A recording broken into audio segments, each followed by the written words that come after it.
All right, joining me now, Constellation Research founder Ray Wang. Ray, I mean, these guys used to be friends, so what started all of this?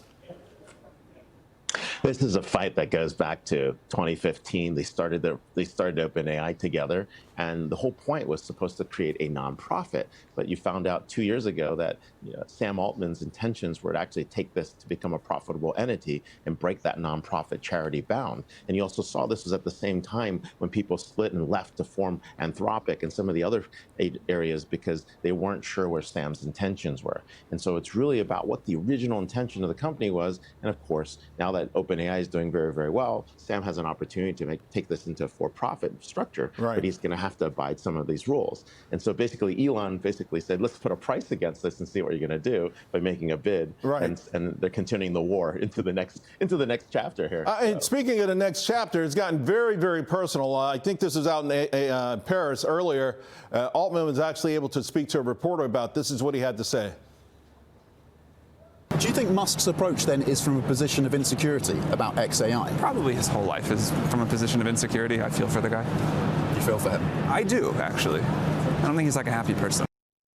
So listen, we know the tech world. I remember, I think it was Larry Ellison going in Steve Jobs' garbage can, or Bill Gates. These kind of rivalries have existed in Silicon Valley from day one. And in many ways, it feels like they actually power or speed up innovation and competition.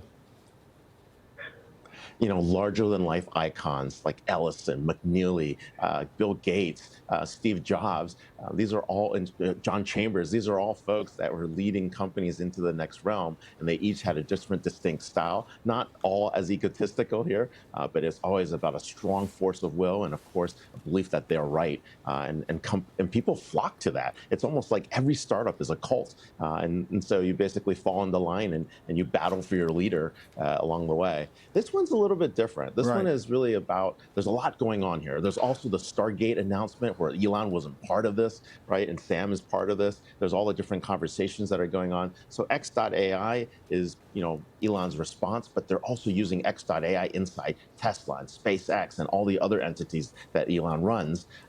So this issue with OpenAI is really about a question of, is it supposed to be a charity or is it going to be a for-profit entity? And if you want it to be for-profit, we're going to make you pay. And I think that's where Elon's stance is. You mentioned Stargate. There was a lot of reporting at the time that somehow Altman found his way into the White House. Of course, we know that Musk has a very powerful relationship with Trump and that there were some frictions there as well. I also, been reading about part of this debate going back to ASI, right, over AGI, right, artificial general intelligence, which is where everyone kind of wants to go. But we know ultimately we'll go to what they call artificial superintelligence, where there's a big divide there. A lot of folks are afraid that we don't want to go there, where AI is smarter than humans and maybe will be uncontrollable there. When you let the genie out of the bottle, Charles, that's what people are worried about, artificial superintelligence. Right now, when we get to AGI, people think we might be there in 5 years. Some people think it's going to be 10 years, but ultimately it's going to happen. The question is, are there controls that allow the human to be in the loop? And this is really about ethics in AI. Some of the most basic ethics that you want to agree on are whether algorithms are transparent. You can figure out what's going on. They're explainable. If you're discriminating against people that are left-handed with purple hair, we better know why. And if you don't want to do that, you've got to be able to reverse that. And then more importantly, you have to keep training these models because they're going to drift, they're going to change, they're going to shift. And then the last piece is you got to have a human in the loop. So you start something with a human, you end it with a human. Otherwise, you will get Starnet. Ray, I got less than a minute to go, but I'm a little concerned, listen, we like rivalries. I love these kind of, these sort of feuds, if you will. Like I said in the past, I think it's helped.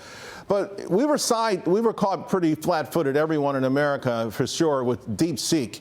Are you confident that both these guys will be able to keep the blinders on when it comes to keeping America in the forefront of AI? Oh, they definitely will. What happened with DeepSeek was basically, it wasn't a Sputnik moment, like Mark Andreessen said. It was a Napster moment, basically, where they figured out how to come and hack our AI and deliver it at 1/10 the cost or 1/100th the cost. And we're gonna need to do that in the future. So. I love that. I'm going to borrow that, a Napster moment. Ray, talk to you again real soon.